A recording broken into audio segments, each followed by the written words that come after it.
අංක 49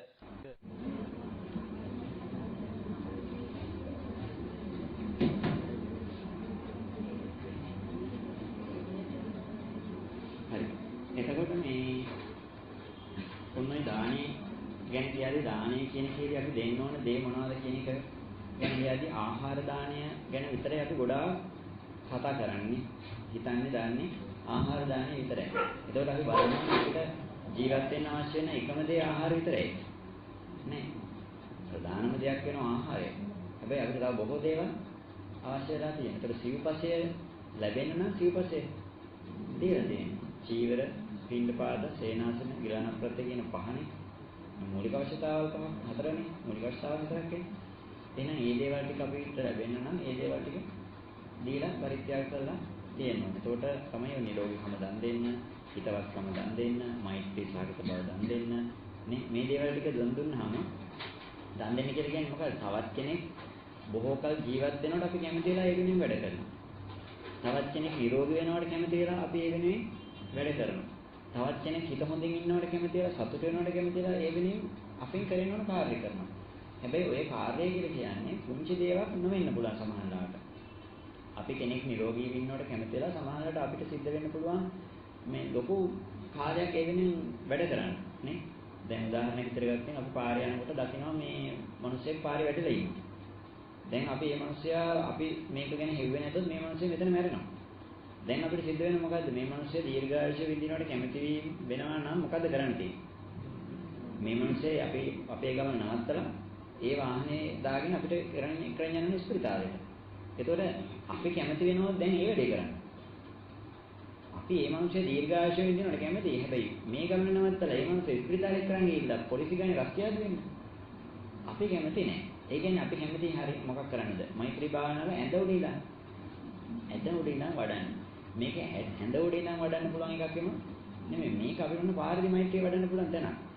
අපි මෙන්න මේ වෙලාවේ කැප කරනවා. එතෙන්දී මොකක්ද වෙන්නේ අපේ? අපේ අතින් කාලයෙන්, ධනයෙන්, ශ්‍රමයෙන් ගෙවන්න වෙනවා. නේ?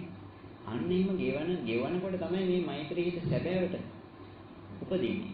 ඒ නිසා කියනවා අපේ ගුරුහාඳුරුත් කියන කතාවක් තමයි හැම වෙලේම පුහුණුවේදී දාඩිය ඉතුරු කරගන්න මිනිහා යුද්ධෙදී ලේවලින් වන්දි ගවන්නේ. පුහුණුවේදී දාඩිය ඉතුරු කරගන්න මිනිස්සයා දාඩිය ආරක්ෂා කරගන්න හදන මිනිස්සයා යුද්ධෙදී මොකක් කරනවද?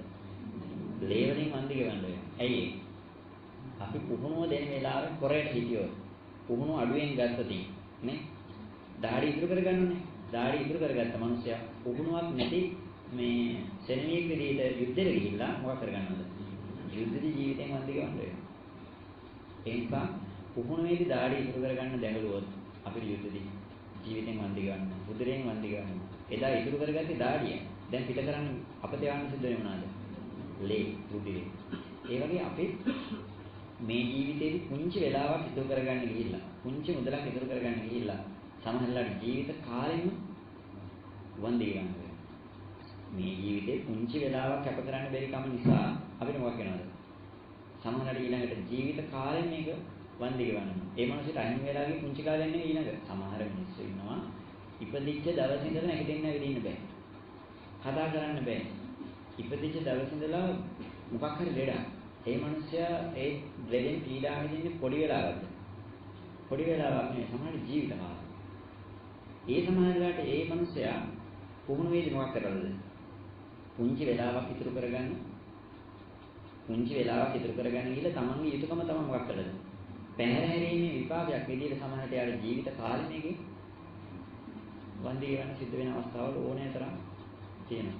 ඒ නිසා ඕගොල්ලෝ බලන්න අපි සාමාන්‍ය අපේ ස්වභාවය මේ ගම්වල අපේ රටේ ලෝක කොහේ ගත්තත් අපි පුදුමාකාර විදිහට අනිත් මිනිස්යාගේ හානිය අනිත් මිනිස්යාගේ පිරිහීම අනිත් මිනිස්යාගේ විනාශය බලාපොරොත්තු වෙන වෙලාවල් තියෙනවා. ඔය කරන දේවල් වල විපාක තේරෙනවා නම් මිනිහෙක් කොයි වගේ හිතවිල්ලක් එනකොට බය වෙනවා. නමුත් අපි මොකක් කරන්නද? අපි ඕවා වඩනවා. gedara ගිනින්දියන් වඩන ඔය ස්ථිතිය. ඊර්ෂ්‍යාව වෛරයව. එනිසා මේ ඒවෙන් ගොඩාක් පුළුවන් ප්‍රමාණයට අයින් වෙලා අපි කරන්නේ මොකද්ද? මෙන්න මේ මෛත්‍රී හිත වැඩෙන්න අවශ්‍ය පරිසරය හදලා දෙන්න ඕනේ. මෛත්‍රී හිත වැඩෙන්න අවශ්‍ය පරිසරය කියලා කියන්නේ මෙන්න මෙහෙම දෙයක්. මම ඕගොල්ලන්ට දැන් මම දන්න මේ මෛත්‍රී හිත ගන්න තේරෙන්නේ නැතිකමයි තියෙන්නේ. මෙන්න මේ මෛත්‍රී හිත වැඩෙනවා කියලා කියන්නේ අපිට හිතනවා නම් දැන් ඔන්න උදාහරණයක් විදිහට ගන්න. දැන් ඔන්න අපි දානයක් දීපු වෙලාවට ඒක හාමුදුරු කෙනෙකුට වෙන්න පුළුවන්, සීල මාතාවට වෙන්න පුළුවන්, අසරණ මිනිස්සුන්ට වෙන්න පුළුවන්. කාට හරි කෙනෙක් දන්නකො. ඒ දානයක් දීපු වෙලාවේ අපි ආයුෂය වර්ණයේ සැපය බලය ප්‍රඥාව පූජා කරා කියනකො ඒ වෙලාව අපිට මොකද තෘප්තියක් ලැබෙන්නේ.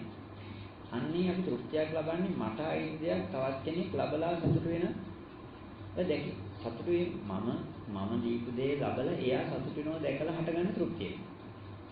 මෙන්න මේ තෘප්තිය අපිට හැම වෙලෙම පවත්වන්න පුළුවන් නම් ඔය සැහැල්ලු ඔය සහනේ හැම වෙලෙම පවත්වන්න පුළුවන් නම් අපිට මොකක් වෙනවද? අපි හැම වෙලෙම බලාපොරොත්තු වෙනවා තමන්ගෙන් දෙයක් අනිත් කෙනා ළඟ ඒක නා සතුට වෙනවා. අපි හැම වෙලෙම බලාපොරොත්තු වෙනවා එයාට උදව්වක් කරන්න, කාට හරි උදව්වක් කරන්න. මගෙන් කවුරු හරි දෙයක් ඉල්ලයි. මගෙන් කවුරු හරි දෙයක් බලාපොරොත්තු වෙනවද? මගෙන් අද දවසේ කාට හරි යුතුයකමක් කරන්න තියෙනවද? අද මොකක් හරි කාට හරි උදව්වක් කරන්න ඕන. මෙන්න මේ අවශ්‍යතාවය. අනිත් මිනිස්සු සතුටින් කාලෙදි ඉන්නවනම්, අනිත් මිනිස්සු නිරෝගීව ඉන්නවනම්, මිනිස්සුන්ට කරදරයක් ප්‍රශ්නයක් නැතුව ජීවත් වෙන්න පුළුවන් පරිසරයක් හැදෙනවනම්, කොච්චර හොඳයිද කියලා හිතනවනම් ඒ මිනිස්සු මොනව කරනවද? අනිත් මිනිස්සුන්ට කරදර වෙන්න තියෙන දේවල් අවම කරන්න Tamanට හැකි ප්‍රමාණය උත්සාහවත් වෙනවා. අනිත් මිනිස්සුන්ට යහපතක් වෙන දේවල් සංවර්ධනය කරන්න, වඩන්න, වර්ධනය කරන්න අපි හැකි ප්‍රමාණය උත්සාහවත් වෙනවා. අනාගතයේ ප්‍රශ්නයක් එනවා. ඒ ප්‍රශ්න එනකොට ඒ ප්‍රශ්න නිසා මේ මිනිස්සු කවදද හරි විනාශයකටපත් වෙයි කියලා ඒකට අපි කෑගත් ධර්මපාලතුමාට තිබුණ නොම අදහසක්. ධර්මපාලතුමා දන්නවා අනාගතයේ ඉන්න මේ මිනිස්සුන්ට මෙහෙම ප්‍රශ්නයක් එනවා. ඒතකොට එතුමා කියනවා උඹලට කවදද හරි මෙන්න මේ සත්‍යෙ උදා වෙනවා. කිව්වට මිනිස්සුන්ට තේරෙන්නේ නැතිනොට එයා පුළුවන් පවණේ එයා මොකක් කරනවද? එයා ගහන මිනිස්සුන්ට කියන එක ව්‍යාපෘති ආරම්භ කරන එක දේවල් කරන මේ කරනවා. මේ මොකක් කරද? එයාට 365 දවසේ මේ දිවාරය නැතුව එකම සිතුවිල්ලක් පහළ වෙනවා. මොකද්ද? අනේ මේ මිනිස්සු හරදරයකටපත් වෙන්නේ නැතුව ජීවත් වෙනවා නම් කොච්චර හොඳයිද කියලා. හැබැයි සමහර වෙලාවට දැන් ඔයත් ඇහුවාගේ එදා ඇහුවේ ඒකම පීඩාවක් එන්නේ නැද්ද කියලා. නේ? අපි අනිත් අය කෙරෙහි මෛත්‍රී සහගත වෙනකොට අපිට තව දැන් තියෙන එක ප්‍රශ්නයක්. ඇයි මොකද්ද? තමන්ගේ වැඩ ටික කරගන්න තමන් සාර්ථක වෙන්න අනිමිනියට වෙන කෙනෙකුවත් කමන්නේ නැහැ. දැන් අපි මෛත්‍රී සහගත වෙච්ච ගමන් තියෙන ප්‍රශ්නය මොකද්ද? ඉස්සෙල්ල තිබුණේ මගේ ගොඩ බේර ගන්න මම ජීවත් වෙන්නේ මගේ වැඩේ කරගන්න විතරයි. දැන් මොකක්ද?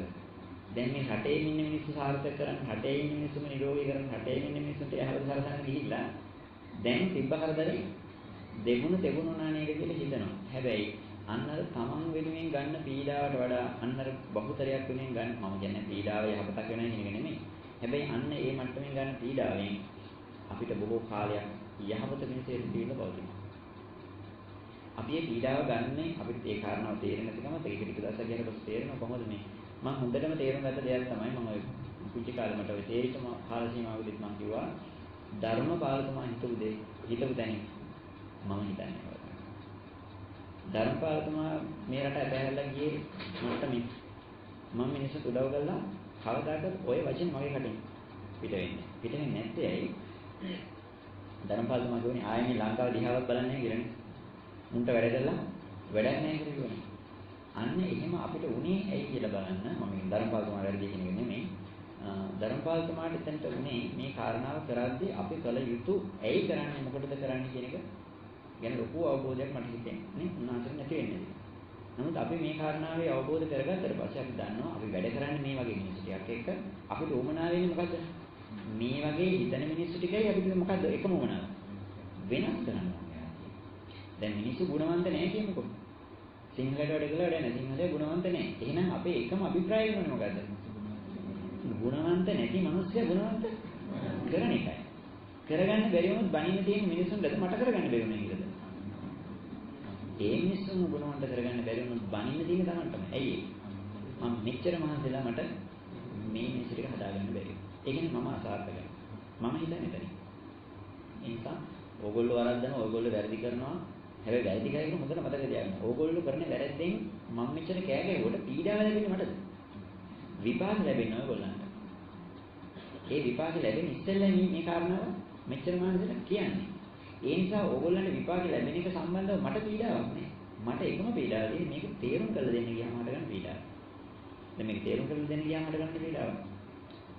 ඒ පීඩාවෙන් ඔයගොල්ලෝ දැන් අනතුර දැන් තව ටිකකින් නායක එනමයි කියලා අපි දැනගෙන හිටියොත් මෙතන ඉන්න එක්කෙනෙක් තනියම දැනගත්තොත් ඕනනම් එයාට පුළුවන් වක් කරන්නද? ඉන්ටර්වලකින් පස්සේ අපි පොඩ්ඩක් ගමනක් තියනවා කියලා හින්සරේ නේ බෙහෙත් ටිකක් ගන්න තියනවා කියලා හින්සරේ ෂේප් එකකින් ඉතින් යන්න පුළුවන්. හැබැයි මේ ලැබෙන සතියේ බලමු හඳුනේ මට පොඩි ප්‍රශ්නයක් තියෙනවා ගමනක් යන්න තියෙනවා කියලා යන්න පුළුවන්. එහෙම නැත්නම් මේ මනුස්සයට ඕනම් පුළුවන් මොකක් කරන්නද? පිරිසම දැනුවත් කරලා පිරිසත් එක්ක කරන් යන්න. හැබැයි මේක කියන්නේ පඬිතුකමට එක මිනිහෙක් කියනෝ නෑ නෑ මොන බොරුද හොම්මේ කියලා කිව්වට පස්සේ දෙසර තුන්සර කියන මනුස්සයට කියන්න ඕන. කියලා බලන්න මේ මනුස්සය මේක පිළිගන්නේ නැත්නම් මේක පිළිගන්න තරම් සාක්ෂි පෙන්වන්න තියෙනසානේ. අපි සාක්ෂිත් පෙන්වලා බලමු. පෙන්වන්න දෙයක් නැත්නම් ඒක කරන්න දෙන්න කණිත් ගල ඇදගෙන හරි යන්න බලන්න. එහෙමත් එන්නේ නැත්නම් මොකද කරන්නේ? අනතුරෙන් ඉස්සර අපි එතනින් අයින් වෙන්න පිළිගන්න පිරිසත් එක්ක. අන්න ඒ වගේ මේ කරන්නේ එහෙම අනතුරක් නෙවෙයි. මේ අනතුර දකින නිසා මේක කියනවා. දැන් ඕගොල්ලෝට පුළුවන් මම හැම පැත්තෙම මහන්සි වෙනවා මේ වෙනුවෙන් ගොඩක් මහන්සි වෙනවා. ඒකෝට මේ මහන්සි වීමෙන් සමහරකට මේක තේරෙන්නම පුළුවන්. හැබැයි සමහර මේ කොච්චර කිව්වද? පිළිගන්නේ නැති වුණොත් මොකක්ද වෙන්නේ අවසන් දවසට? ඒ මිනිසුන්ට බැන බැරි ඉන්නේකද? නෑ. අපි අනතුර දැනගෙන ඉන්න වෙලාව බල ඉන්නේ. තව විනාඩි 10 තියෙන්නේ. නේ? අවසාන වතාවට කියලා බැරි වුණොත් මොකද කරන්නේ? ටටා බයි කියලා අපි කියන්නේ. එතකොට අනතුරු වුණාට පස්සේ තේරෙනවා වැඩේ වැඩ නැහැ කියලා. ඒදාට අනේ මෙහෙම අත විතරක් වෙන්නේ. ඒදාට අපි කරන්න දෙයක් නැහැ. අන්න ඒ වගේ මෙතෙන්දිත් අපි කරන්නේ කාටවත් චෝදනා කරන්න ඕන නැහැ. ඕගොල්ලෝ කොහොමද මෙතනින් බැහැරලා ගියත් මේක මට අපිට වැඩක් නැහැ ඔන්න හාමුදුරන්ගේ බණ ආමුදු තියාගන්න කියලා. මොකද කරන්නේ? ඕගොල්ලෝ මේක ප්‍රතික්ෂේප කරත් මම අවබෝධ කරගත්ත ටික මට අවබෝධ හැදීම මම ඒ ගානේ මම අදත් දුක් විඳිනවා. ඕගොල්ලෝ මේක පිළිගත්තත් ඒත් මට මේක වැඩි වෙන්නේ නැහැ. ඕගොල්ලෝ මේක පිළිගත්තේ නැහැ කියලා මට මම ගත්ත දේ අඩු වෙන්නේ නැහැ. නේ? ඒ සමීක ගත්තොත් ඕගොල්ලන්ටත් හොඳයි ඒක මටත් හොඳයි කියලා කියන්න පුළුවන්. මොකද මම මගේ යුතුයකම ඉෂ්ට කරලා තියෙනවා. මගේ ගුරුවරු මම වෙන්නේ කැපකිරීම කරන්නේ. ඒ ගුරුවරුන්ට මේ සිද්ධ වෙන්නේ අපි මෙතන ඉන්නේ අද. ඉතින් ඒ කැපකිරීම කරා. අන්න ඒ වගේ මෙතනත් කරන්නේ එහෙම ගන්න දෙනවා. එහෙම නැතුව අපි කාටවත් දෝෂාරෝපණය කරනවා කියන තැන නෑ. තේරෙන්නේ නැති නිසා බැන බැන කියන්න පුළුවන්. ඒකේ මිනිස්සුත් දෙවිච්ච හැටි තමයි. ඒක වැරද්දක්ද? කිසි වැරද්දක් නෑ. අපි කියන සමහර තැන්වල ගිහිල්ලා ඒක තේරෙන්නේ නැත්නම් මොනවද මේ විකාර කතා කරන්නේ කියලා එන්නේ නැද්ද? එනවා. හැබැයි ඒ අපි විකාර කතා කරන්නේ කියලා ගිහිල්ලා අපි ප්‍රතික්ෂේප කරලා ආපු තැන තව පිරිසක් කට අරගෙන අහන් ඉන්නේ නැද්ද? අහගෙන ඉන්නේ ඒ මිනිසුන්ට ඒක තේරෙන්නේ නැහැ. අපි ආවේ අපිට ඒක තේරෙන්නේ නැහැ. ඒ නිසා මෙතෙන් දෙන මොනවද කියනත් මට බැන බැන ගියකින්ද අතිශයින් සාමාන්‍ය දෙයක්. ඒක මම තරහ ගන්නව වැඩද? නැහැ මම දන්න බැනලා බැන යන්නේ නැත්නම් තමයි ප්‍රශ්න ටික දාලා කියලා. ඇයි මේ කාරණා ටික සංකීර්ණ වෙනකොට මිනිස්සු කියන්නේ මේක බැන බැන හරියන්නේ නැහැ නේ තේරෙන්නේ නැහැ හරිය. ඒකට වෙලා ඉන්නවා. ඒක තමයි ලොකුම ප්‍රශ්නේ. මේ අන්න එහෙම තැනකින් අපි මේක ඉස්සරහට යන්න ඕනේ. එහෙනම් මම අපි කතා කරේ අපි මේ මොනවාද හැම පැත්තක්ම සංවර්ධනය වෙන්න ඕන. මෙන්න මේ තැන හදාගනිද්දී අපේ ගුණ ධර්ම ටික හැදෙන්න ඕන, මේ දේවල් ටික හැදෙන්න ඕන, දානීය ගැන අනුසස්යෙන් දානීය කියන එක පැත්තක් නෙමෙයි කියන එක මම කියුවේ නේ. දෙඩ රෝග ගැන නිරෝග සම්බන්ධ දෙන්න, සාහනේ සතුට දන් දෙන්න ඕන. අන්නේ පැති ගැන කතා කරන්න ඕන. එතකොට අපි ඒකෙදි තේරුම් ගන්න ඊළඟ කතා කරපු දෙයක් තමයි හොඳට මතක තියාගන්න. මේක තමන් මේ වැඩේ කරා වගේම මගේ අතින් කාටවත් වැරද්දක් වෙලා නැහැ කියන නිහඬ වෙන්න අපිට අයිතියක් තියෙනවද? බෑ. තවත් කෙනෙක්ගෙන් තවත් මිනිහෙකුට අසාධාරණයක් වෙනකොට ඒක බලාගෙන ඉඳීමක් තවත් එක. එදා අපි කතා කරගත්තනේ නේ. දේශක අහව ප්‍රශ්නෙට මොකද්ද? අපේ තවත් එක මිනිස්සෙක් අර අපි කතා කරේ අර ගෑන් ළමයෙකුට පිහින් යනකොට කොල්ලෙක් ගෑන් ළමයෙකුට පිහින් යනකොට තුන් දෙනෙක් වීඩියෝ කරපු සිදුවීමනේ. ඒ සිදුවීමේදී ඒ ළමයි කරේ මොකද්ද? ඒ වීඩියෝ කරපය. වැරද්දා. ඇයි ඒ? තවත් කෙනෙක් තවත් කෙනෙකුට ඔබතුමා දෙලා කිව්වනේ අනතුර වළක්වා නොගැනීමට දඩ ගන්න. අනතුර සිද්ධ කර ගැනීම නෙමෙයි. අනතුර වළක්වා ගැනීමට කටයුතු කරේ නැහැ කියලා පොලිසියෙන් දඩ ගන්න. ඒ කියන්නේ මොකද්ද? අනතුරක් වෙන තැනකදී අපි අනතුර වළක්වා ගැනීමට අපේ හැකියාවනේ මොකක් කරන්න ඕනද? උත්සාහ වේතුයි. එහෙනම් අනතුර කරත් එකයි අනතුර වළක්වා ගැනීමට කටයුතු නොකර ඒත් කරදා. එහෙනම් අපි නිවැරදි වෙන්නත් ඕන. ඒ වගේම වැරදි මිනිහෙක් නිසා තවත් පරිසරයට හෝ තවත් මිනිහෙකුට හෝ තවත් සමාජයකට හානියක් වෙනවා නම් ඒ මනුස්සයාගෙන් ඒ පරිසරයට හානිය වෙන එක වළක්වා ගැනීම වෙනුවෙනුත් අපි උත්සාහවත් වේ යුතුයි, කටයුතු කළ යුතුයි. ඒකදී ඒ කියන්නේ මනුස්සයට ගහලා බැනලා වැඩ කරන එක නෙමෙයි. අපි දැනගන්න ඕන උපායශීලී වෙන්න ඕනේ. අන්න ඒ වගේ අර අපි කිව්වේ මේ මිනිස්සු ගුණවන්ත නැත්නම් අපේ එකම අභිප්‍රාය වෙනවද මොකද්ද? ඒ මිනිස්සුගේ ගුණය හදන එක. ඒ මනුස්සයට ඒක තේරෙන්නේ නැත්නම් තේරුම් ගන්න පුළුවන් මට්ටමකට පරිසරය හදනකොට ඒ මනුස්සය තේරුම් ගන්නවා. ඒ නිසා කාටවත් දෝෂාරෝපණය කරන එකට වඩා රණ්ඩු වෙනවට වඩා අපිට අපේ යුතුයකම ටික හරියට කරනවා නම් අපෙන් වෙන්න ඕන දේවල් ටික සිද්ධ වෙනකොට අපිට මේ ලෝකේ අනතුරු ප්‍රශ්න ගැටලු කියන ඒවා වෙන ප්‍රමාණය මොකක් වෙනවද? ගොඩාක් අවම වෙනවා. ඒක ඔයගොල්ලෝ හිතන්න අපිට හිතෙනම දේ තමයි අපේ ලෙඩ රෝගات එක්ක මේක කර්ම සම්බන්ධයක් කොහේද? අපිට ගෙවල් දොරවල් නැති වෙන අපි ඉන්න මට්ටම අපේ ගෙදර දොර අපිරිසුදු වෙන්න හරි අපිට ලෙඩ රෝග හට ගන්න හරි මම හිතන පතන මට්ටමට මේ කර්මයේ සම්බන්ධයක් කොහොමද වෙන්නේ? මොන බොරු කතාවද? එහෙම හිතනවා අපිටනේ. ඒ වෙනකොට අපි සමාජ දිහා බැලුවට පස්සේ හොඳටම තේරෙනවා. අපි කරපු කර්ම ශක්තියත් එක්ක අපේ රෝගීභාවය, නිරෝගීභාවය, සතුට, දුක කියන කාරණාවක් වෙනවා. තේරෙන්නේ නැහැ. ඒ නිසා බුදුහාමුදුරු කියන්නේ පාවෙන් වැළකීලා පින කරන්න අයහපතෙන් වැළකීම යහපතේ යෙදෙන්න කියලා. මොකද අයහපතේ යෙදිච්ච ගමන් අපිට මොකද වෙන්නේ? අර අයහපත් ශක්තියින් ටිකම තමයි අපිත් එක්ක එකතු වෙන්නේ. ඒ නිසා මේක අපි නොකර ඉන්න ඕන කියලා කියන්නේ. එතකොට දැන් අපි කතා කරන්නේ මොකද අටපිරිකර ගැන පොඩි අදහසක් ආවනේ නේ අපි මම කියන ලොකු කාරණාවක් නෙමෙයි. අටපිරිකර පූජා කරයි කියලා මහලදා වන්දනාව ලැබෙන්නේ නැහැ. ඒකට පෙරේතකමේ මහලදා වන්දනාවේ තියෙන කෑදරකමේ මේක පූජා කරොත් වෙන්නේම කාරණාව අනිත් පැත්තට ගෙවුවා. නේ? ඒ නිසා Tamanට ලැබෙන්න අනුන්ටයි ඒක දෙන්න ඕනේ. මගේ පැත්තට මේ පැත්තට ඇද්දොත් Tamanගේ දිහාට එන්නේ. හැබැයි මෙහාට ඇද්දොත් අනුන්ගේ දිහාට යන්නේ. ඒ නිසා අපි මෙන්න මේ ක්‍රමවේද දැනගෙන වැඩ කරන්න හැම වෙලාවෙම අපිට උමනාවේ බාහිරටයි දෙන්න ඕනේ. අපිට හැම වෙලෙම ලැබෙන්නේ ප්‍රතික්‍රියාව. අපි හැම වෙලෙම ගන්න ප්‍රතික්‍රියාව. අපිට ඕන සල්ලි නෙමෙයි. අපි ගෙදරට සල්ලි ගෙනාවට අපි කන්නේ සල්ලි නෙමෙයි. අපි අඳින්නේ සල්ලි නෙමෙයි. නේ? අපි නිදාගන්නේ සල්ලි උඩ නෙමෙයි. අපි ඇවිදින්නේ සල්ලි උඩ නෙමෙයි. අපි ගමන් බිමන් යන්නේ සල්ලි උඩ නෙමෙයි. අපිට ඕන ආහාර සල්ලි දීලා ආහාර ගන්නවා. අපිට ඕන ඇඳුම් ගන්න සල්ලි දීලා ඇඳුම් ගන්න. අපිට ඕන ගෙවල් දොරවල් අපිට සල්ලි දීලා ඒව ගන්න වෙනවා. අපිට ඕන යාන වාහන සල්ලි දීලා ඒව ගන්න වෙනවා. සල්ලි ගන්න බෑ. හැබැයි අපි ළඟ තියෙන සල්ලි ඒක මොකක් කරන්නද? ඒක බාහිරට දුන්නාමයි අපිට ඕන දේ ලැබෙන්නේ. සල්ලි ගෙදර තියන් හිටියොත් ඇඳුම් ගන්න කන්න බඩ ලැබෙන්නේ. සල්ලි ගෙදර මේ ලිප්බොක්කේ වල දාලා කන්න නැහැ කියන එකට සල්ලි ලැබෙන්නේ නැහැ. ඒක මොකක් කරන්නද? සල්ලි එළියට දෙන්න ඕන.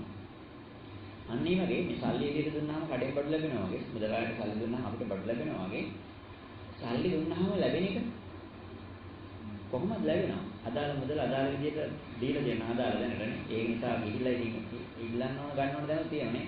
අර මං කිව්වේ හાર્ඩ්වෙයාර් එකෙන් ගිහිල්ලා පරිප්පු කිලෝ එකක් ඉල්ලන්න එපා. නේ? සිල්වර් බඩු කඩේට ගිහිල්ලා යකඩෙන් ඉල්ලන්න එපා. ඒ කියන්නේ මොකක් වෙන්න ඕනද? අපි දෙන්න ඕන තැනටයි මේක දෙන්න ඕන. නිරෝගීකම දෙන්න ඕනේ. නිරෝගී වෙන්නේ මොකද? රෝගී වෙන්න කෙනාට නිරෝගීකම දෙන්න ඕනේ. අල්පායුෂ දෙන කෙනාට ආයුෂ දෙන්න ඕනේ. ආහාර වලින් ප්‍රශ්න තියෙන අයට ආහාර පාන දෙන්න ඕනේ. ඇඳුම් කන්න වලින් අඩුපාඩු තියෙන අයට ඒක දෙන්න ඕනේ. අන්න එතකොටයි අපි නිවැරදි මුදලායට නිවැරදි මුදල දුන්නා වෙන්නේ. එතකොට අපිට ඒ දේවල් ටික ලැබෙන්න ගන්න. එතකොට මේ ලැබෙන්නේ කියන එක ගැන දඟලන්න එපා. කිසිම කෙනෙක් මෙන්න මේ ප්‍රතික්‍රියාව ගැන දඟලන්න එපා. මොකද මේ ප්‍රතික්‍රියාව කියන්නේ අහේතුකයි. අහේතුකයි කියන්නේ මේක චේතනාකාරයෙන් තොරව සිද්ධ වෙන දෙයක්. ඉබේ සිද්ධ වෙන දෙයක්. ඉබේ සිද්ධ වෙන දේ අර කියන්නේ අපි කියන්නේ මොකද්ද? නිකන් ඉබේ සිද්ධ වෙන දෙයක් අතින් කරන්න ගියොත් ඒක ස්වභාවික නැහැ. කෘතිම වෙලා යනවා. ඒ නිසා දැන් අපි මොකද කරන්න හදන්නේ හැමෝම? ඉබේ සිද්ධ වෙන්න ඕන දේ දඟලලා අතින් කරන්න හදනවා. ලැබෙන එක චේතනාකරණයෙන් තොරයි. කැටපෝලේ ඇදලා ඇදෑරියාම ගල් ගෙඩි ඉස්සරහට යන අපි ගල් ගෙඩි මෙහෙම තල්ලු කරන්න ඕනේ. එහෙම තල්ලු කරන්න ඕනේ නැහැ. ඒ නිසා ඔයගොල්ලෝ හොඳට මතක තියාගන්න මේ තල්ලු වෙලා යන එක ගැන දඟලන්න එපා. ප්‍රතික්‍රියාවනේ අපිට ඕමන ප්‍රතික්‍රියාව ගැන දඟලන්න ඕනේ නැහැ. ප්‍රතික්‍රියාව කියලා කියන්නේම ක්‍රියාවකට ලැබෙන එකක් නෙවෙයි. ප්‍රතික්‍රියාව කියන්නේ ක්‍රියාවකට ලැබෙන එකක් නෙවෙයි. එහෙනම් අපි සැලකිලිමත් වෙන්න ඕන. අපි පරිස්සම් වෙන්න ඕනේ. හරියට කරන්න ඕනේ මොකද්ද? ක්‍රියාව. ක්‍රියාව හරියට කරොත් ප්‍රතික්‍රියාව හරියට ලැබෙනවා. ඒ නිසා තමයි අර සිංහල ජනවාරි කියන්නේ ගල හොඳ නම් අඹරන කහ මක් වේද කියලා. මොකද්ද ඒ කියන්නේ? ගල හොඳ නම් අඹරන කහ මක් වේද කියලා කියන්නේ දෙමව්පිය හොඳයි නම් දෙමව්පියන්ගේ පරම්පරාවෙන් පිරිසිදු වෙන දෙමව්පිය හොඳයි නම් කවදාකවත් දරුවෝ නරක වෙන්නේ දෙයක් නෑ. ගල හොඳ නම් අඹරන කහ මක් වේද? දරුවෝ නරක වෙන්නේ දෙමව්පිය හොඳයි නම්. එහෙනම් දෙමව්පිය හොඳ වෙන එකයි දරුවෝ හොඳ වෙන්න තියෙන දෙමව්පිය හොඳ වීම කියන ක්‍රියාවේ ප්‍රතිපාදයක් විදිහට තමයි මොකක් කියන්නේ. දරුවෝ හොඳ වෙන්නේ. එතනින් අදහස් වෙන්නේ දෙමව්පිය කිසිම වැරද්දක් කරන්නේ නැති දෙමව්පියන්ගේ දරුවෝ වැරදි කරන ඉන්නවා. ඒ කියන්නේ දෙමව්පිය හොඳයි කියන එකද? වැරදි නොක අන්න අරක තමයි ආයෙත් එන්නේ. මොන ඕකත් එකක් බලන්නකො. අපි වැරදි කරන්නේ නැහැ. ඉතින් ඒ නිසා අපි අපේ පාඩුවේ ඉන්නවා. මම නම් කවදාකවත් පස්පව් දසකව කරන්නේ. ඒ නිසා මට අමුතෙන් සිත සමාදන් වෙන්න ඕනත් නැහැ. ඉඳහම් කරන්න ඕනත් නැහැ. ඇයි ඒ? මම කාටවත් කරදරයක්වත් නැහැ. මම පව් වැඩ කරන්නේ නැහැ. ඒ නිසා මට පිනෝනේ නැහැ කිව්වා වගේ වැඩක් වෙනවා. එහෙනම් බලන්න අපි කිසිම වැරද්දක් කරන්නේ අපි කාටවත් නිසාව අපි දාවක් කරන්නේ නැහැ. ඒ නිසා අපේ දරුවෝ මොකක් වෙයිද? හොඳ වෙයිද? එහෙම වෙන්නේ නැහැ. අපි හොඳ වෙන එකකින් අදහස් කරන්නේ අපි නිවැරදි වෙලා අපිට හැකියාව තියෙන අපේ දරුවෝ මොකක් කරන්නද? නිවැරදිව හදන්න. හොඳ වෙන එකකින් අදහස් කරන්නේ ඒක. නිවැරදිව හදන්න. ඒකට බුදුහාමුදුරු කියනෝනේ මොනවාද? අයහපතෙන් වළක්වා ගැනීම, යහපතේ යෙදවීම, ශිල්ප සාස්ත්‍ර ලබා දෙන තුන්වෙනි එක වෙනවා. ඒතර අයහපතෙන් වළක්වා ගැනීම, යහපතේ යෙදවීම කියන එක දෙමව්පිය නිකන් හොද වෙන කියලා වෙනවද? නෑ. අපි අයහපතෙන් වළක්වාගෙන යහපතේ යොදවන්න ඕන. ඒ හොඳ දෙමව්පියගේ සාමාන්‍ය ස්වභාවය. දරුවෝ යහපතේ යොදවනවා. යොදවනකොටයි දරුවෝ නිවැරදි වෙන්නේ. එනකොට තාත්තා හොඳ නැහැ කියලා තාත්තා බිව්වේ නැහැ කියලා ළමයි නොබී ඉන්නේ නැහැ සමහරවල්. ඒ නිසා අන්න ඒකට අවශ්‍ය ගුණධර්ම ටික කියලා දීලා ඒ කරනකොට දරුවෝ නිවැරදි මාර්ගයට එන්නේ. එහෙනම් අපි කොයි වෙලාවකත් මොකක් බලාපොරොත්තු නොවිය යුතුද? විපාකේ බලාපොරොත්තු වෙන්න එපා. විපාකේ ගැන දඟලන්න එපා. විපාකේ ගැන කෑදර වෙන්න එපා. අපි එක දෙයක් හිතන්න. අපි නිසා ලෝකෙට යහපතක් වෙන්න ඕන. කියන එක. අපි නිසා කිසිම කෙනෙකුට අයහපතක් නොවෙන්න ඕන. ඔන්න ඔය මට්ටම එක සැරේක 100ක් කරන්න බෑ. හැබැයි මොකක් කරන්නද? පුළුවන් හැම වෙලාවෙම තවත් කෙනෙකුට දෙයක් කරලා තවත් කෙනෙකුට උදව්වක් පදව්වක් කරලා සතුට වෙන්න උත්සාහවත් වෙන්න. අන්නේ සතුට මොකක් වෙනවද? අපේ ජීවිතයේ බොහෝ කාලයක් යහපත පිණිස පවතී. ඔන්නේ සතුට නිරන්තරයෙන් අපේ හිතේ වැඩෙනවා නම් ඔය මොකද වැඩෙන්නේ? මෛත්‍රිය වැඩෙනවා. මෛත්‍රිය වැඩෙනවා. ඒතර බුදුහාමුදුරු දානයක් දෙද්දී කියනවා ඔයගොල්ලෝ මේ අහපු දේවල් වලින් මම මේ කාරණා කියන්නේ. දානයක් දෙද්දී මොකක්ද දුර වෙනවා කියන්නේ? යටපත් වෙනවා කියන්නේ කාරණා තුනක්. ඔව්. ලෝභ, ද්වේෂ, මෝහ දුර වෙනවා. මම මේ කාරණා කතා කරන්නේ ආර්ය දර්ශනයෙන් නෙමෙයි සාමාන්‍ය කෙනෙක්. ලෝභය දුර වෙනවලු, ද්වේෂය දුර වෙනවලු, මෝහය දුර වෙනවලු. මොන බලන්න ඔය කාරණා තුන කොහොමද දුර වෙන්නේ කියලා දානයක් දෙනකොට. ලෝභය කියලා කියන්නේ සාමාන්‍ය මට්ටමේ. ලෝභය කියලා කියන්නේ Tamanට අයිති වස්තුව අනුන්ට දෙන්න තියෙන අකමැත්ත. අනුන්ට දෙන්න තියෙන අකමැත්ත. අකමැත්ත කියන කාරණා දැන් මට අයිති වස්තුවක් තවත් කෙනෙකුට දෙන්න තියෙන අකමැත්තම දාන කෙරෙන්නේ. ඒ වගේම තමයි ද්වේෂය කියලා කියන්නේ ලබන කෙනා කෙරෙහි මා තුළ මෛත්‍රියක් නැත්නම් මේ දානෙ සිද්ධ වෙන්නේ. ලබන කෙනා සම්බන්ධව අපේ හිතේ මොකක්ද තියෙනවද? මෛත්‍රියක් තියෙනවා. හැබැයි සමහරවිට ඕගොල්ලෝ එහෙම මෛත්‍රියක් නැතුව දන් දෙන්න බැරිද? පුළුවන්. ඇයි අපිට සමහරවිට දෙන පන්සලේ හාමුදුරුවෝ කියනකො නැත්නම් උපාසක දානයක් දෙන්න කිව්වා කියනකො ඒ මිනිස්සුත් එක්ක අපේ කිසිම සම්බන්ධයක් නැහැ. උන් ගැන කිසිම ආදරයක් නැහැ. දැන් මොකද වෙන්නේ? අපේ දුර වෙන නිසා කියන උපාසක දානයක් දෙන්න කියලා. දැන් ඉතින් බලන ගමේ ඉන්න කවුරු උපාසක අරුකෝ එක්කනම් මගේ කිසිම සම්බන්ධයක් නැහැ.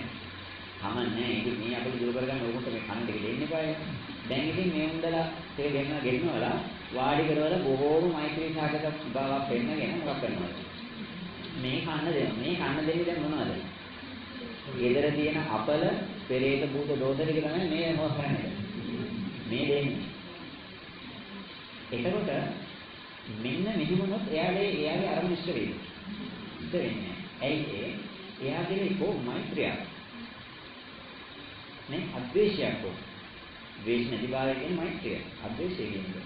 එහෙනම් ඔන්න අද්වේෂය නැත්නම් ආයු වර්ණ සකබල ප්‍රඥා ඒ මනුස්සයට ලැබෙන්න ඕන කියලා හිතනවද? හිතන්නේ නැහැ. ඒ නිසා තමයි ඕගොල්ලන්ගේ දරුවන්ට කැම ටික දෙද්දී ඕගොල්ලන්ට දරුවෝ කෙනෙක් පුදුමාකාර ආදරයක් තියෙනවා. ඒ නිසා දරුවෝට දෙන්නේ මොකද්ද? හොඳම දේ ටික දෙනවා. ආදරයක් තියෙන නිසා ඒ දෙන්නේ. ආදරයක් නැත්තම් දෙන්නේ. එහෙනම් මේකට කාදර වෙලා දෙන්නේ මොකද්ද? ආදරේ මෛත්‍රිය කියන එකයි හොඳ දේ දෙන එකට හෝ දෙන්න නොදෙන එකට කාදර වෙලා තියෙන්නේ.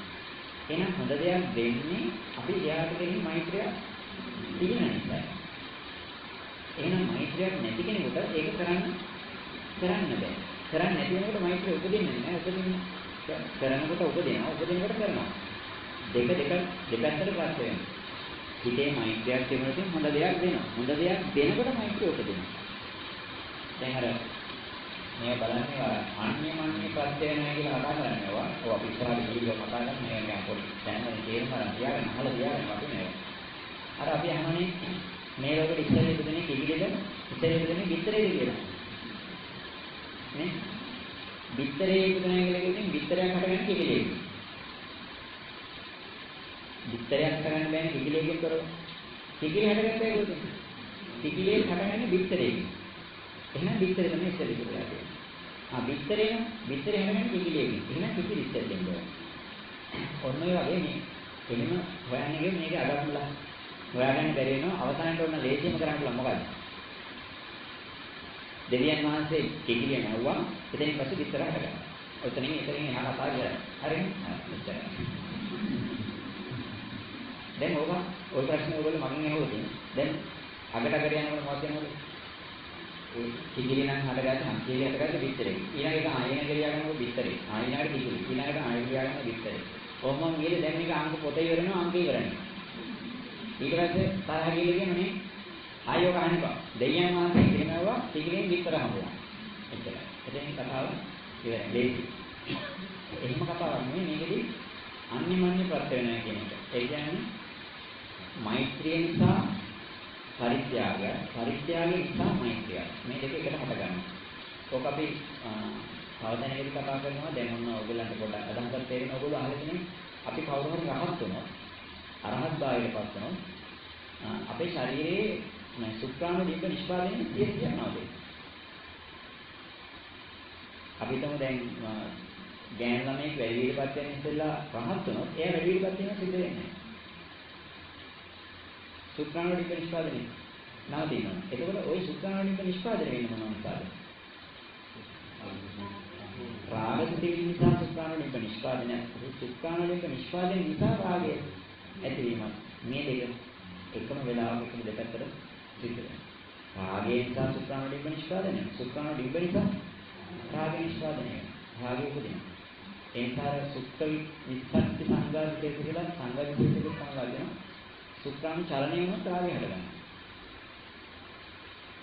මේ මොකද එකම වෙලාවක දෙපැත්තකින් එකකට දෙපැත්තක් නිර්මාණය උදව් වෙනවා. ඒකට උදව් කරගෙන පට ගන්න අර අපි කියන පිරමිඩයක් ගැන කතා කරන්නේ මේක ඒකට උදව් වෙනවා ඒක මේකට උදව් වෙනවා. එහෙම මේ හැමතැනම පවතින්නේ නැහැ. අතර මේ හේතුඵල අතර කාලයක් නැහැ. එකට හටගෙන නිරුද්ධ වෙනවා කියන එක කතා කරන්නේ. ඔව් මහා බල දේවල් දෙක ගන්නවන්නේ. පොඩි අදහසක් මම කිව්වේ. එහෙනම් අපේ හිතේ මෛත්‍රී සාගත හිතක් නැත්නම් උපාසක දානයක් දෙනකොට ඒ මනුස්සයෙකුගේ මෛත්‍රී හිතක් නැත්නම් අපිට අන්නර මොනවාද උපදවන්න බැරි. අන්නර මේ ආයවරණ සබල ප්‍රඥා ගන්න බැහැ. ගන්න බැරි ඒ. දෙන්න බැරි ඒ. ඒ මිනිහගේ කිසිම ආදරයක් කරනවා නැති නිසා දෙන්න බැහැ. එහෙනම් පළවෙනි කාරණාව මේ ලබන්නා කෙරෙහි මොකක් වෙනවද? මෛත්‍රී සාගත හිතක් තියෙනවා. එතකොට තමයි අනේ මේ මිනිස්යාට මෙහෙම දෙයක් වුණා නම් අනේ පව් කියලා කියන්නේ ඒ කියන්නේ අර සාමාන්‍ය මට්ටමින් අපි අසරණේකට දෙනවා කියන්නේ. අනේ පව් මේ මිනිස්යා කිසිම දෙයක් නැති බැරි මිනිස්සෙක් ඒ නිසා මේ මිනිස්යා මේ ටික කාලෙ මුතුලින් ඉන්නවා කොච්චර එකක්ද අපි නම් හැමදාම කරන්නේ අපි ඔය කන වේල එක වේලක් ඇදලා මේ මිනිස්සුන්ට කන ටික දෙමු කියලා හිතුවොත් අපි මේ මිනිස්යා කාලා සතුට වෙනවට කැමති වෙන මේ මිනිස්යා කෙරෙහි මෛත්‍රී සාගත හිතක් පහළ වෙලා දෙනවා. අන්න එතකොට මෛත්‍රී හිත පහළ වෙච්ච නිසාම දාන්නේ හරියට කරනවා. හැබැයි අන්නර වගේ අපි ගොඩාක් වෙලාවට දන් දෙනකොට උපාසක දාන දෙනකොට හාමුදුරන්ට දන් දෙද්දී අපි ගොඩාක් වෙලාවට කරන්නේ හාමුදුරන්ට තියෙන ආදරේ කරුණාව නිසා නෙමෙයි. අන්නර තියෙන කරදරෙන් ගේරෙන්න ඕන නිසා මොකක් කරනවද අපි? කොහොම හරි අමාරුවෙන් මේ වැඩේ කරනකොට ලොකු වේදමකුත් යනවා වගේ වෙනකොට අපේ මෛත්‍රී සාගත හිත උපදින්නේ. උපදින්න දෙනකොට ක්‍රියාව දෙන්නේ නැති නිසා ප්‍රතික්‍රියාවෙන් කියන්නේ. ක්‍රියාව දෙන්නේ බීජ වගා කරන්නේ නැතුව දැන් වී වපුරන්නේ නැතුව ගොයම් බලාපොරොත්තු වෙන නම් ගොවියෙක් නේ වක් කියන්නේ කුඹුර ඔක්කොම හදලා වී වපුරන්න අමතක වෙනවා. මිනිස්සෙකින් බලාගෙන ඉන්න මේ ගොයම් පය උඩට එනකම් දැන් එයිද එන්නේ විදිහක් නැත්te හේතුවයි ඒ මිනිස්සු වී වපුරලානේ ඒ නිසා දීවපරම නැති කුඹරකින් ගොයමක් බලාපොරොත්තු වෙනවා වගේ අපි පින්කම ක්‍රියාව කියන එක හරියට කරන්නේ නැතුව විපාකේ එනකම් බලන් හිටියොත් දැන් මලගේ ඥාති ගිහිල්ලක් දන්නේ නැහැ නේ. ඊළඟ දවසේ බලන්න හීනේ පෙරුණද? පෙරුණා නම් ගිහිල්ලා නැහැ. දැන් අර මීටරේ දාලා හැමදාම බලන මූඩු වල දැන් ඔය එලව ගන්න පුළුවන් වුණාද කියලා. ඇයි ඒ? දැන් මේ මනුස්සගේ එකම වමනාව තිබුණේ ආඳුරන්ට දාන දෙනවත් ආඳුර කෙරෙහි මෛත්‍රියක්වත් උපාසක ක්‍යා කෙරෙහි මෛත්‍රියක්වත් අතරමිනී කෙරෙහි මෛත්‍රියක් ගන්න නෙමෙයි. මේ මල කරදරෙන් බේරෙන්න තිබිච්ච අවශ්‍යතාවය නිසා අර වැඩේ කරා. කරේ මල කරදරෙන් බේරෙන්න. මොකද ඒ ආයතනයේ කෙරෙහි මෛත්‍රිය නිසා නෙමෙයි. එතකොට අපිට කවුරු හරි කියනවා ආඳුර කෙනෙක් හරි කවුරු හරි ගන්න කෙනෙක් කියනවා ඒ කාරණාව එයාට පින් දීලා පිටක් කරන්න පුළුවන්. ඇත්ත කාරණාවයි පින් ගත්තොත් එයා යනවා. පින කියන්නේ මොකද? ක්‍රියාවද ප්‍රතික්‍රියාවද? පින කියන්නේ ප්‍රතික්‍රියාව. නේ? පුණ්‍ය කර්මයකට ලැබෙන يعني පින් තෙල්ලකට ලැබෙන මේ එකක් නෙමෙයි. චිත්තම් පුණාතේති පුඤ්ඤං හදයන් පුණාතේති පුඤ්ඤං විනායම් වෙන්නේ ඒ ක්‍රියාවනේ. එතකොට අපි චිත්තම් පුණාතේති පුඤ්ඤං ගාම ඕක ඔහොම නේ කතාවක් දෙන්නේ. මේ එන්කම් මේ ඔන්නෝය ප්‍රතික්‍රියාව සිද්ධ වෙන්නේ නැතුව අපි බැලුවකින් දාන දී ඊළඟ දවසේ අරක ගිහිල්ලාද කියලා ගිහිල්ලා නැහැ. ගියේ නැත්තේ පින් ලැබිලා නැහැ. පින් ලැබුණේ නැත්තේ පින් ඒ කියන්නේ ලැබෙන්න ඕනේ පුණ්‍ය ශක්තිය නම් ඒක අපි බාහිරට දීලා නැහැ. දීලා නැහැ දෙන්නේ නැත්තේ අපිට එන්නේ සුකිරිමල කිසි මෛත්‍රියක් දෙන්නේ නැහැ. එහෙනම් බලන්න ලෝභකම නැති වුණාට වැඩක් නැහැ. අද්වේෂය නැත්තම්. අද්වේෂය කියන්නේ මොකද? ලබන්නා කෙරෙහි මෛත්‍රී භාවිත භාවයක් තියෙන. ඕක නිසා තමයි බුදුහාමුදුරු කරණීයමෙත සූත්‍රයෙන් පෙන්නන්නේ මොකද? මාතායතානියං පුත්තං ආයසායක පුත්ත මනුරක්කේ ඒවම්පි සබ්බ භූතේසු මාන සම්භාවය පරිමාණ පුත්තං අදෝස තිරියන්ත සම්භාවය කරන්නේ. මොකද? අම්මා කෙනෙක් එකම දරුවෙක් ඉන්න එකම දරුවෙකින් අම්මා කෙනෙක් තමන්ගේ එකම දරුවට කොච්චර මෛත්‍රී භාවිත වෙනවද ආදරය වෙනවද ඒ දරුවගේ අභිවෘද්ධිය බලාපොරොත්තු වෙනවද ඒ දරුවා උස්මහත් වෙනවට ලස්සන වෙනවට යහපත් වෙනවට නිරෝගී වෙනවට හොඳ තැනක ඉන්නවට හොඳ විදියට වැඩ කරනවට අනතුරක් නොවෙනවට යහපතම ඉෂ්ට වෙනවට කැමති වෙනවද අන්න ඒ මට්ටමින් අපිට පුළුවන් නම් සියලු දෙනාට මෛත්‍රී කියන්නේ සියලු දෙනාගේ යහපත කැමති උදෙසා වැඩ කරන්න එයාගේ නිරෝගීකම උදෙසා වැඩ කරන්න ඒ අයගේ අනාගත අභියෝග උදෙසා යම් කිසි දෙයක් කරලා තියන්නේ මොන ධර්මපාලතුම කරේ මොකද අපේ අනාගත අභියෝග උදෙසා යම් කැපකිරීමක් කරා අපේ අම්මා තාත්තලා අපිට බූදන් හදලා තියෙනවනේ නේ මෙයා ළමයි උස්මහත් වුණාට පස්සේ ඉඩකඩම් අරන් තියනවා මොනවාද එක එක එකතු කරන්නේ බැංකුවේ සල්ලි දාලා තියෙනවා ඇයි අපි නැති වෙච්ච දවසක මුන්ට ජීවත් වෙන්න ඕනේ කියලානේ අපි කරනවා දැන් අපේ අනාගත පරම්පරාවට බූදලයක් හදනවද අපි හදන්නේ ඒ නිසා තමයි අර මොනවද මුත්තේ මොකද කරන්නේ කියලා සින්දුවක් තියෙන්නේ. Tamanton ලැබෙන දෙයකින් ලෝකෙට කරන්න හැකි දේ නොම තේරීමයි. මුත්ත ගහපැරියක් හිටවන මුත්ත දැන් මැරෙන්න හදන්නේ. ළමයා දන්න මේ ගහ හැදෙනකොට මුත්ත මැරෙනවා කියලා. ළමයට අදහසක් නැහැ. මේ මුත්ත මේව කරන්නේ ගෝකමට. ඇයි ඒ? මුත්තට කන්න බැරි දේවල් දැස් හිටවන්නේ මොකටද? ඒ එදා හිටව මිනිස්සු අනාගත පරම්පරාවට මොකක්ද කරන්නේ? දෙයක් ඉතුරු කරලා අපි අනාගත පරම්පරාවට ඉතුරු කරන අද අර වලහාරදී යහුනේ නේ නිදන් මොනවද? ඉතිරේදී පොලිතින් කෑලි, ප්ලාස්ටික් කෑලි නේ ඊට පස්සේ දියේ හිඳිච්ච ඇලවල් දොරවල් ඇලවල් නෙමෙයි එන්නේ කාණු මොනවාද ගස් කොළන් නැති කඳු නේ අර හිම ක්‍රීඩා කරන්න පුළුවන් කාලෙක නේ අපි අනාගතේ ඉතුරු කරන ඔය අපි මොකක් කරනවද අපි අතීතයේ පරිභව කරනවා අපි අතීතයේ මිනිස්සු රැකලා දීපේව අපි මොකක් කරනවද කාබාසනය කරනවා අතීතයේ මිනිස්සු රැකලා දීපේව අපි කාබාසනය කරනවා අපිට කියන්නේ මොකද්ද බූදල් පාළුව කියන්නේ පුරාණේ බූදල් පාළුව කියලා කියන්නේ අම්මා තාත්තා ඒකනේ බූදල් පාළුව කියන්නේ අම්මා තාත්තා දුක් මහන්සියලා හම්බ කරලා දුන්නාම අපි මොකක් කරනවද අර කොහොම තේසද විනාශ කරලා ඒ මිනිහත් විනාශ අපි කරන්නේ අපිත් මොකක්ද දැන් කරන්නේ අපි ඒකමයි කරන්නේ අපි අතීතයේ හිට මිනිස්සු රැකලා දීපු ගහගොළ ඉඩකඩම් මේ සතා සිව්පාව මේ පරිසරය මේ හැම දෙයක් මොකක් කරනවද අපි කොන්නක් ඉඳන් විනාශ